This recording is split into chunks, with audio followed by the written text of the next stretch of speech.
Everyone, this is going to be an important XRP update. In this video, I'm going to talk about a $10,000 XRP. Is that a real possibility? Is that a dream scenario? Well, in this video, I'm going to address that. I'm going to also be talking about some of the most recent foods I have been reading on the internet about XRP being replaced by stablecoins. I wrote an article about 2 days ago because I was getting a lot of questions. So in this video, we're going to go through this article. I'm going to be sharing my personal opinion. I mean, the article is wrote by myself. It's not AI. It's not actually taken from someone else. Most of the content you see on my channel is all created by myself. So I want to make something clear before we get started. Obviously, this video is not supposed to be taken as financial advice. This is for entertainment purposes only. It's also important to notice, I don't do price predictions. I don't give deadlines.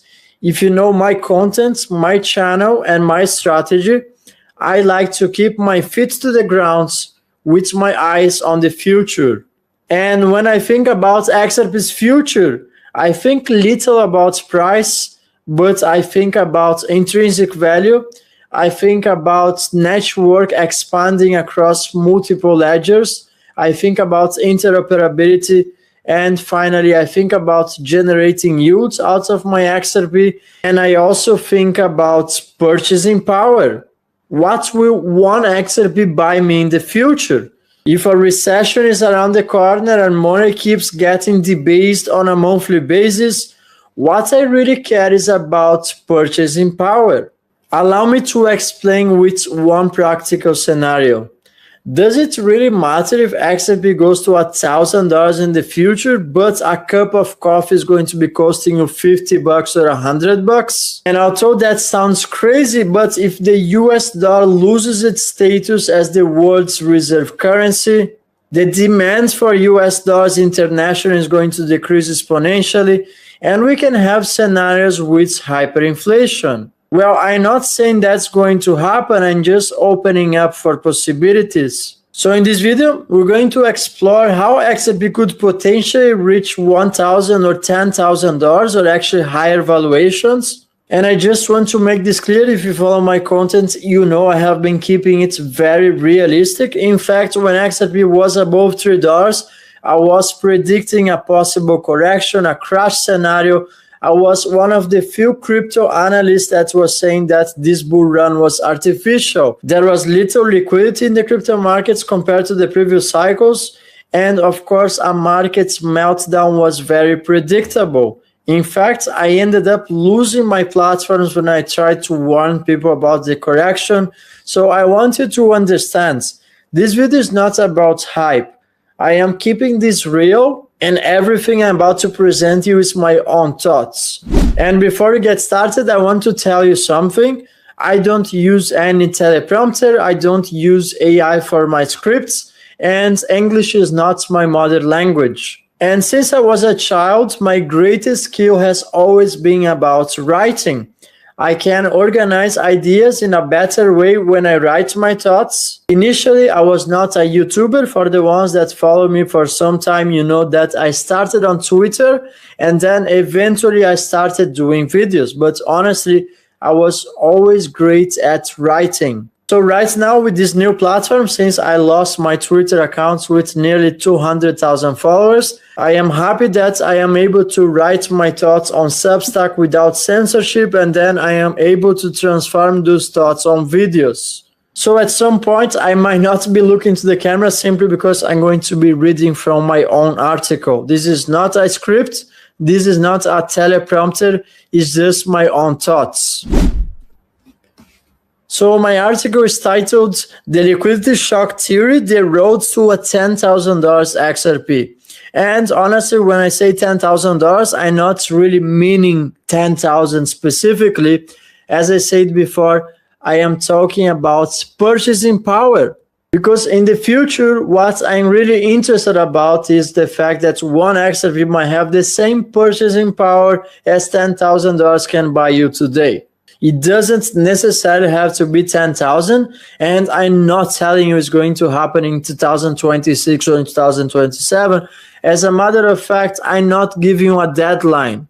So this article explains a theory about banks tokenization, global settlements, and why XRP could become one of the most valuable financial assets in the world. And if you watch my videos, you know that I always present you this concept. The price of an asset really comes down to one single denominator: buyers versus sellers. That applies for gold and silver, that applies for properties, equities, real estate, and also for digital assets. Crypto is no different. And that's exactly how I first explained digital assets to my grandfather, who is a traditional real estate investor and was extremely skeptical about crypto. I remember the first time I sold my car to buy crypto, he was losing his mind. He couldn't grab the concept that I was buying some money on the internet. At least that's what he was telling me, that cryptocurrencies are a scam. And although my grandfather gave me great advices for life, I am happy I didn't take this advice from him. So when I was first trying to explain to him about crypto, here's what I told him. If more people or financial institutions or market participants aggressively want to buy an asset more than they want to sell it, price has to move upwards. And if more people want to sell than people want to buy it, then of course price is moving downwards. And here's the mistake that most people do with XRP. They focus on total supply but completely ignore available liquidity. And here is where market caps enters the conversation, or not. Here is what people need to understand, because there are several misconceptions about market cap in the crypto space. Because a lot of people in the crypto space believe XRP price can't move upwards because of the current market cap, which sits at around $80 billion. But this argument completely misunderstands how liquidity markets function. Because let me tell you something, cryptocurrencies are not inherently owned like stocks. When you buy a stock, you are acquiring partial ownership of a company. And XRP is not equity in Ripple. XRP is a digital asset designed for liquidity and settlement and meant to circulate. And in this case, the same principles that apply for stocks do not apply for cryptocurrencies. Because market cap is simply calculated by price multiplied by circulating supply. It does not mean the amount of money that has entered the assets. So if XRP moves from $2 to $3, tens of billions of dollars are suddenly added to the market cap calculation. But that does not mean billions of dollars suddenly bought XRP. And here is a great real estate example that's going to help you out. Let's think about properties. If your neighbor suddenly sells his nearly identical house for double the price, the entire neighborhood gets repriced overnight, even though very little money actually changed hands, and that's exactly how market cap works in crypto. The last traded price simply repriced the remaining supply, and this is why liquidity matters far more than market cap. If available supply on exchanges is thin and many buyers enter the market, price can move exponentially higher very quickly. And the same principle applies to XRP. You cannot focus on total supply while completely ignoring the available supply. And this is why the XRP supply shock has a pivotal role on the future XRP price appreciation. Because a huge percentage of XRP supply is currently sitting in cold wallets, is escrow, is held for long term by investors, or has been burned or lost forever. So people who lost the seed phrases, for instance, those XRPs are gone forever. We all know that XRP is also a deflationary asset, so every transaction burns a small fraction of XRP, and that's going to add up throughout the years. And also vast amounts of the supply are simply utilized for on-demand liquidity. The real liquidity float is much smaller than most people realize, and when institutional scale demand collides with limited public liquidity, market cap narratives break apart very quickly, because ultimately price moves substantially when liquidity is thin. Have you ever tried to trade a meme coin that has just been launched? Price can move significantly higher and also lower in just a matter of minutes. Limited assets become extremely valuable when demand rises but supply cannot easily expand. I love to use real estate examples because I am a real estate investor myself. Take beachfront property in Santorini, for example. Santorini, by the way, is one of my favorite Greek islands where real estate is extremely expensive. You can build thousands of apartments around the world, but you cannot create more coastline in Santorini because there is too much scarcity in Santorini, and Santorini itself is unique. And when wealthy buyers compete for a very limited amount of premium property, prices rise aggressively because supply simply cannot keep up with demand. XRP has a fixed amount of supply at only 100 billion tokens. No more XRP can ever be created.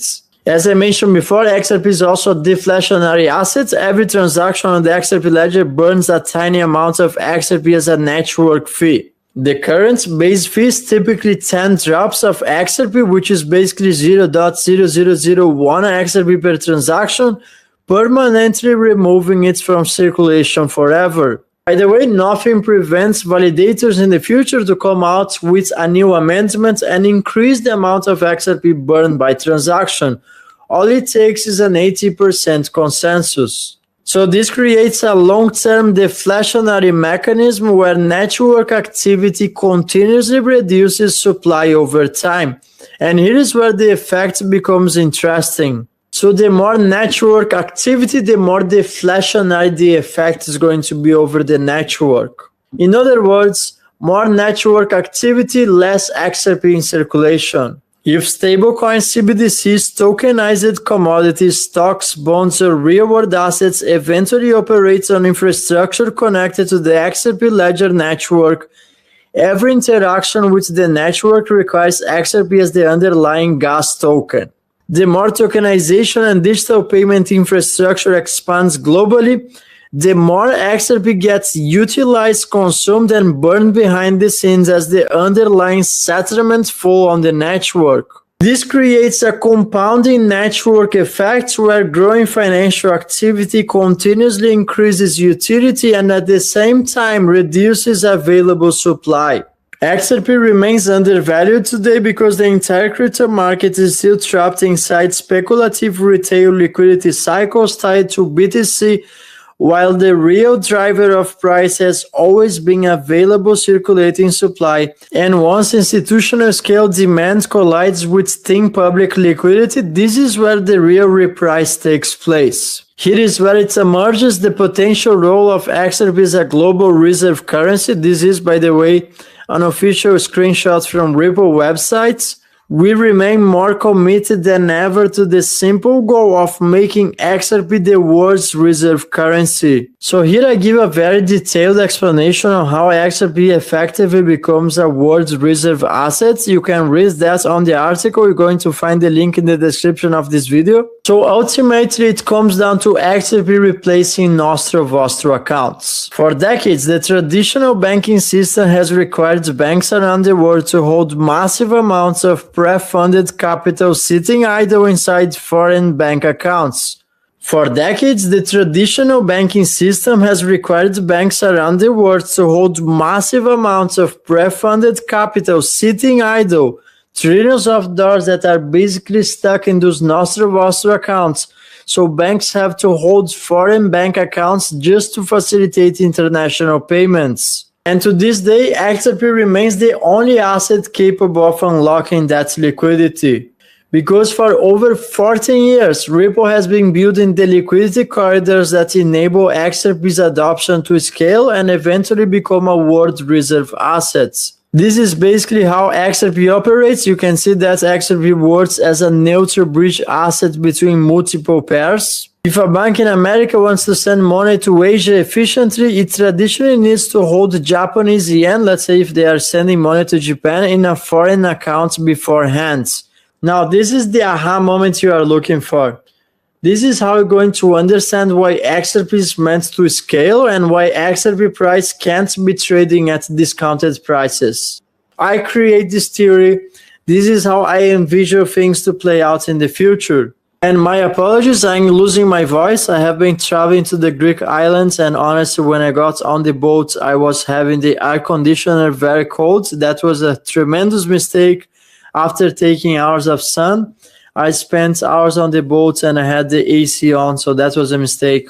It will not be retail investors driving the next phase. It will not be sovereign nations, monetary authorities, or central banks. Remember, those entities already secured their portion of the pie through escrow allocation, so this is what you need to understand.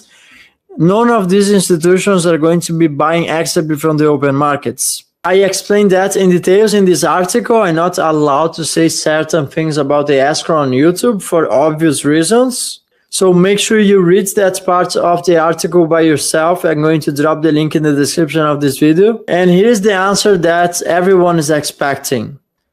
The next wave will be driven by private banks rushing to acquire liquidity and gain exposure to the new financial system. Because remember, this is the definition of a world reserve currency.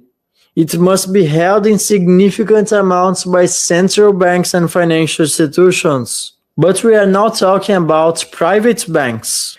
In order to function inside the new financial system, just like central banks, private banks must hold XRP into their balance sheets. Just like central banks, but remember, central banks already secure their part of the pie via escrow, just like they hold US dollars and foreign currencies. And here comes one of the most idiotic theories I ever heard about why XRP can't trade at higher prices. Well, some people argue that the same XRP can be utilized over and over again. As if banks operating a real-time global settlement network would not need to own the liquidity itself. Because before you can use liquidity, you must first possess liquidity. You must own the assets. You must own the infrastructure. A bank cannot rely on instantly searching billions of dollars worth of XRP every single second from an illiquid public markets while processing global payments 24/7. Especially in a future financial system operating real-time with AI-driven markets, tokenized assets, CBDCs, automated settlement, and cross-border liquidity routing. Institutions will need deep reserves of XRP always available at times. Not just temporary access, but real ownership. And the larger the settlement volume becomes, the larger those liquidity reserves need to be to meet the demands. This reminds me of a famous quote by David Schwartz: a higher priced XRP is a better vehicle for payments. People still think banks are going to run the future financial system directly on public blockchains with full transparency. But private ledgers are the missing piece of the puzzle. There is, by the way, a private version of the XRP ledger, and you can settle using XRP. Now imagine Santander launches Santander Coin, JP Morgan already has JPM Coin, for example. Now imagine Deutsche Bank Coin, HSBC Coin, Santander Charter Coin, all operating on private permission ledgers for privacy, compliance, and internal settlements. For banks and their customers, privacy is still an important piece of the puzzle. And even if banks operate with private ledgers, those systems still require interoperability between each other. And this is where XRP enters the conversation and acts as the neutral bridge liquidity between private banking systems. Just like gold once connected currencies under the gold standard, we're going to have the XRP standards. And remember this, countries still had their own currencies despite of the gold standards. But before the end of the gold standard, gold was the invisible settlement layer for the entire financial system. Now replace gold with digital liquidity. The global cross-border payment flows are estimated in the hundreds of trillions annually.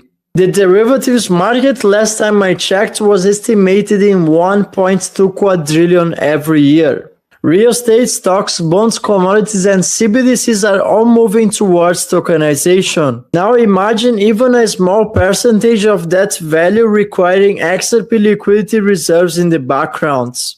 At $10,000 per XRP, 100 billion XRP equals 1 quadrillion theoretical valuation. And I know a lot of people will scream that's impossible because of market cap, but again, market cap is not equal to money entering the assets. Price is determined at the margins where liquidity is thin. And if banks hold XRP reserves, CBDCs interact through XRPL liquidity rails, tokenized assets settle globally, private ledgers require bridge liquidity, and public circulating supply keeps shrinking. This is what we call the XRP supply shock that's building up under the surface. Then at this point, we enter the utility market and XRP is no longer tied to speculation. This is what I call the decouple moment from XRP, where XRP no longer follows BTC, no longer follows liquidity cycles, and no longer follows the entire crypto markets. At this point, ladies and gentlemen, XRP becomes a beast on its own. And strategic reserve assets historically become extremely valuable because the entities using those assets are not buying them because of speculation. They are buying out of necessity. They are buying because the system requires them to hold it. And besides the 20,000 private banks, if we add central banks, monetary authorities, liquidity providers, CBDC infrastructure, and etc., now suddenly 100 billion XRP as a total supply doesn't seem enough anymore. If 20,000 banks eventually need to hold just 2 million XRP each, which in my opinion, they're going to have to buy it from the open markets. And if we multiply 20,000 private banks for 2 million XRP, that equals 40 billion XRP. That's more than 40% of the total available supply. Now, when we add another 33 billion XRP, which is currently locked in escrow, much of which might have been already strategically pre-allocated through institutional agreements, strategic partnerships, and long-term liquidity corridors, that brings us to 73 billion XRP. That brings us to 73 billion XRP effectively removed from active public circulation. So this we're talking about private banks and central banks combined. Now, when we add central bank reserves, CBDC interoperability, tokenized settlements, private liquidity hubs, and etc., then suddenly it really seems that there won't be enough XRP. And remember, the price of an asset really comes down to one single denominator: buyers versus sellers. Banks in the future will not need temporary access to XRP. They will need permanent liquidity reserves constantly available in the background to process settlement in real time. And if central banks start adding up XRP to their balance sheets, just like they did with gold, well, in this case, you do the mathematics. Welcome to the new XRP rush. And by the time the crowd finally wakes up to XRP, you can be sure that will be too late. Now let me know who are the real ones that watched the video until the end. Thank you everyone. I'm gonna see you in the next video, if I still have voice left.